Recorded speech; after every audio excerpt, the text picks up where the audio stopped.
আসসালামু আলাইকুম।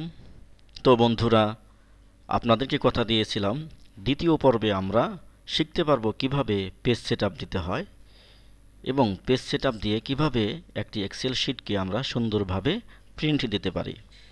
এবং আমি আরও বলেছিলাম যে আমরা এক্সেলকে কিভাবে পিডিএফে সেভ করব। তো চলুন আজকে আমরা পেজ সেটআপ দেওয়া শিখি।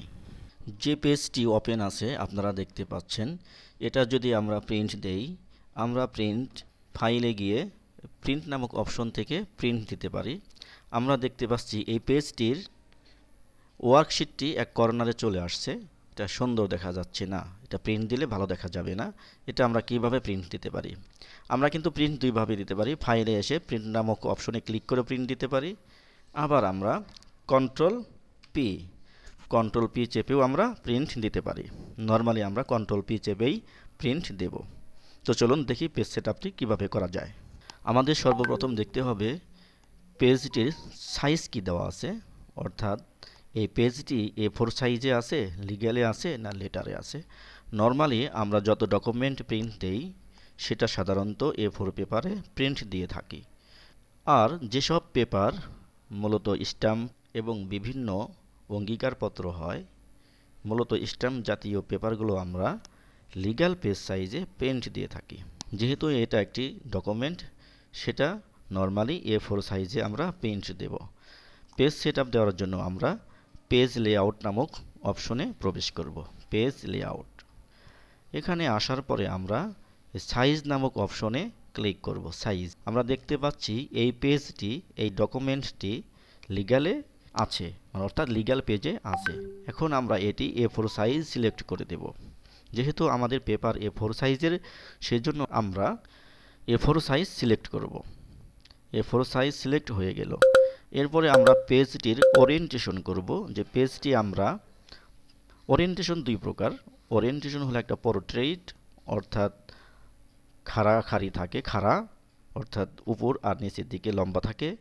আর একটা হচ্ছে ল্যান্ডস্কেপ, যেটা হলো আপনার হরিজন্টালি, অর্থাৎ এটাকে বলে আপনার এক্স অক্ষ বরাবর, অর্থাৎ যেটা এই দিকে লম্বা থাকে, এটা হচ্ছে ল্যান্ডস্কেপ। আর যেটা এরকম থাকে সেটা হচ্ছে পোর্ট্রেইট। আমরা আমাদের স্প্রেডশিটের যে ওয়ার্কশিট আছে, ওয়ার্কশিট দেখে আমরা সিদ্ধান্ত নেব এটা ল্যান্ডস্কেপ হবে না পোর্ট্রেট হবে। যেহেতু এটা আমার এলিমেন্ট কম, উপাদান কম, সেজন্য আমরা এই পেজটিকে পোর্ট্রেটে প্রিন্ট দেব। ওরিয়েন্টেশনে পোর্ট্রেট সিলেক্ট করার পরে আমরা আরও একটি কাজ করব, মার্জিন দিয়ে দেব। মার্জিন নামক অপশনে ক্লিক করব। এখানে ক্লিক করার পরে আমরা কাস্টমস মার্জিনে যাব। কাস্টমস মার্জিন, এখানে আসার পরে আমরা আমাদের প্রয়োজন অনুযায়ী টপ, বটম, লেফট, রাইট চারদিকে আমরা একটি বর্ডার, মানে মার্জিনের যে জায়গা, যে কতটুকু জায়গা আমরা ফাঁকা রাখতে চাচ্ছি সেটা উল্লেখ করে দেব। আমি চাচ্ছি উপরে 1 ইঞ্চি ফাঁকা রাখবো। নিচে ক্লিক করলে কমবে, উপরে ক্লিক করে বাড়বে। আমরা সরাসরি কিবোর্ডের নিউমেরিক কি 1 চেপেও সরাসরি 1 ইঞ্চি দিতে পারি। আমি এখানে 1 প্রেস করছি। উপরে 1 ইঞ্চি, বামে 1 ইঞ্চি, ডানে 1 ইঞ্চি, নিচে 1 ইঞ্চি। আমি চতুর্দিকে 1 ইঞ্চি সিলেক্ট করার পরে জাস্ট আমি ওকে দিয়ে দেব। দেখতে পাচ্ছি আমার যে স্কেল, যে একটা মাপ, সেটা কিন্তু আমার এখানে চলে আসছে। এখন যদি আমরা কন্ট্রোল পিতে ক্লিক করি, তাহলে দেখতে পাচ্ছি আমাদের পেজটি মোটামুটি মাঝখানে আসছে, একটু সুন্দর দেখা যাচ্ছে। যদি আমরা চাই যে এই ঘরটি আরেকটু বড় করব, সেটাও আমরা করতে পারি। এখানে একটু সিলেক্ট করব, সিলেক্ট করে একটু বড় করে দিলাম। এখন আমরা দেখি কন্ট্রোল পি চেপে, এখন একটু সুন্দর দেখা যাচ্ছে। এভাবে আমরা একটি পেজ সেটআপ দিতে পারি। আমি আপনাদেরকে আরও একটি ডকুমেন্ট প্রিন্ট করা পেজ সেটআপ দেওয়া শিখিয়ে দিচ্ছি। এটি ছোট পেজ, এটা পেজ সেটআপ দেওয়া খুব ইজি এবং সহজ। আমি আপনাদের জন্য একটি শিট রেডি করে রেখেছি, যেটা অনেক বড় পেজ এবং ল্যান্ডস্কেপে আছে। এটা আপনাদেরকে আমি কিভাবে পেজ সেটআপ দিতে হয় সেটা শেখাবো। অনেক বড় একটা ফাইল প্রিন্ট দিতে হবে, সেটা আমি যখন কন্ট্রোল পি প্রেস করছি, এটা ঠিক মতো আসছে না, 2 পেজে চলে আসছে। একটা পেজ, এই একটা পেজ প্রিন্ট দিলে 2টা পেজ হবে, সেটা কিন্তু দেখতে কোনোভাবেই ভালো নয়।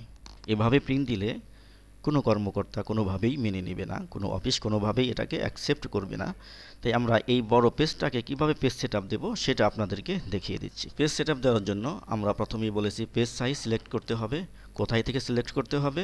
পেজ লেআউট নামক অপশন থেকে। আমি পেজ লেআউট নামক অপশনে আসলাম। এখানে আসার পরে আমরা সাইজ নামক অপশনে ক্লিক করব, অর্থাৎ পেজ সাইজ। এখানে আসার পরে আমরা পেপার সাইজ দেখিয়ে দেব A4। A4 সিলেক্ট করে দেব। A4 সিলেক্ট করার পরে আমরা ওরিয়েন্টেশনে আসব। ওরিয়েন্টেশনে আসার পরে আমরা ল্যান্ডস্কেপ দিয়ে দিব। যেহেতু এটা আমার অনেক বড় শীট, এটা পোর্ট্রেটে হবে না, আমাদের সিদ্ধান্ত নিতে হবে যে এটা ল্যান্ডস্কেপে প্রিন্ট দিতে হবে। আমি ল্যান্ডস্কেপ সিলেক্ট করে দিলাম। ল্যান্ডস্কেপ সিলেক্ট করে দেওয়ার পরে আমরা মার্জিনটা দিয়ে দেব। কাস্টমসে এসে এখানে যদি আমরা যেটা আছে এটা রেখে একটা জিনিস দেখাচ্ছি আপনাদেরকে। এখন যে প্রিন্ট দেই, কন্ট্রোল পিচে প্রেস করি, তারপর দেখা যাচ্ছে পেজটি এক পেজে আসেনি, এখনও 2 পেজে আছে। এইটুকু অংশ আসছে আর কিছু অংশ এই পেজে আসছে, তাই না? এখন যদি আমি মার্জিনে গিয়ে কাস্টমস মার্জিনে যাই, এখানে 7.5 আছে। এখানে যদি আমি 1 ইঞ্চি দেই তাহলে কিন্তু আমার পেজটি মানে এক পেজে আসবে না, 2 পেজে আরও চলে যাবে। এক এক করে দিয়ে দেখাচ্ছি আপনাদেরকে। 1 ইঞ্চি, 1 ইঞ্চি, 1 ইঞ্চি, 1 ইঞ্চি দিয়ে যদি আমি ওকে প্রেস করি, তাহলে দেখতে পাচ্ছেন আমার স্কেলটা আরও বাম দিকে চলে আসছে, অর্থাৎ এক পেজে আসেনি।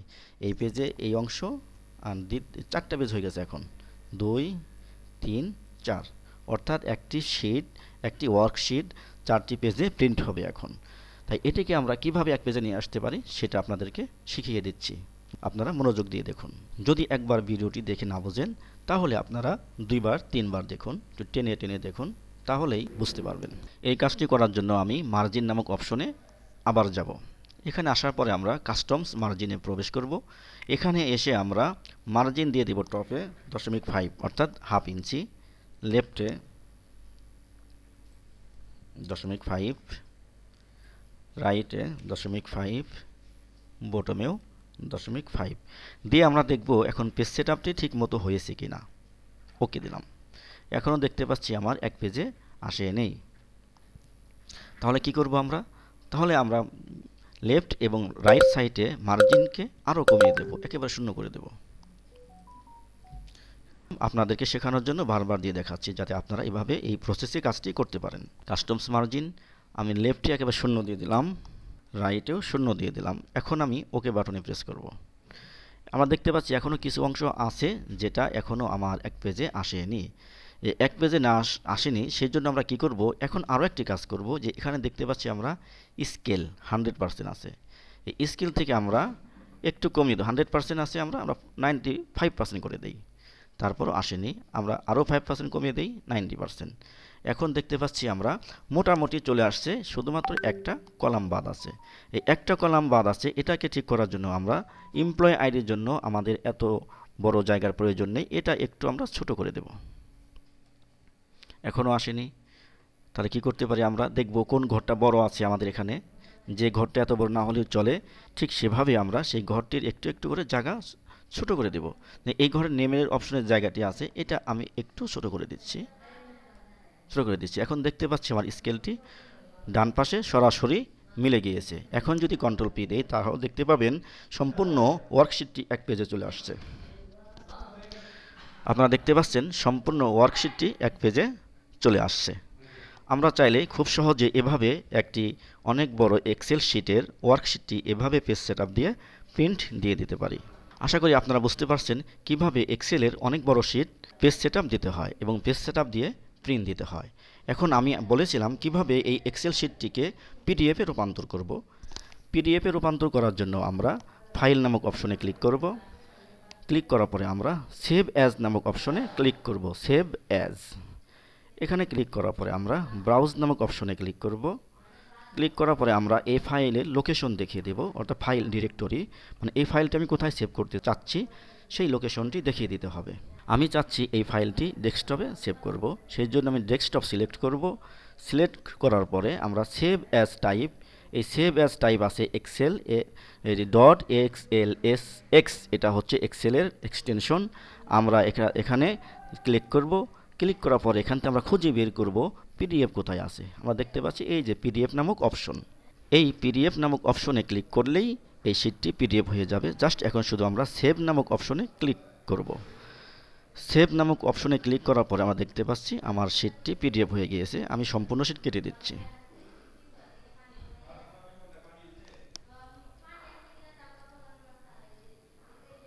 এই সেই আমাদের অ্যাটেন্ডেন্স ফরম্যাট, এটা পিডিএফ হয়ে গিয়েছে। ওপেন করে দেখাচ্ছি।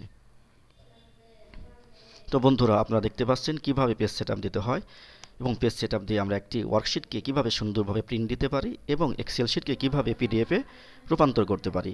আমরা আগামী পর্বে শিখব কিভাবে একটি অ্যাটেন্ডেন্স শিট তৈরি করতে হয় এবং কিভাবে আমরা একটি অ্যাটেন্ডেন্স শিট গুগলে আপলোড করে বিভিন্ন শাখা থেকে একই সময়ে আমরা তথ্য পেতে পারি। এবং এখানে দেখতে পাচ্ছেন টোটাল প্রেজেন্ট এবং টোটাল অ্যাবসেন্ট। টোটাল প্রেজেন্ট আছে 12, টোটাল অ্যাবসেন্ট আছে 8। আমি যদি এখানে পি চেঞ্জ করে এ দিয়ে দিই তাহলে দেখেন কি হয়ে যাচ্ছে। তাহলে দেখতে পাচ্ছেন আমার টোটাল অ্যাবসেন্ট 9 হয়ে গিয়েছে, টোটাল প্রেজেন্ট 11, এক কমে গিয়েছে। কি সূত্র ব্যবহার করে আমি এখানে এই টোটাল প্রেজেন্ট এবং টোটাল অ্যাবসেন্ট কাউন্ট করছি সেটা আপনাদেরকে দেখিয়ে দেব। এবং আমি আপনাদেরকে আরও একটি বিষয় শিখিয়ে দেব, সেটা হলো কিভাবে এই ফরম্যাটটি আমি করেছি সেটা লাইভ দেখাবো।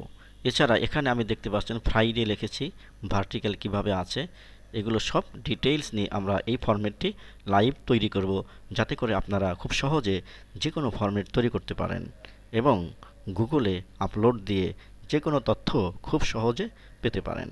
ধৈর্য সহকারে ভিডিওটি দেখার জন্য সবাইকে অসংখ্য ধন্যবাদ।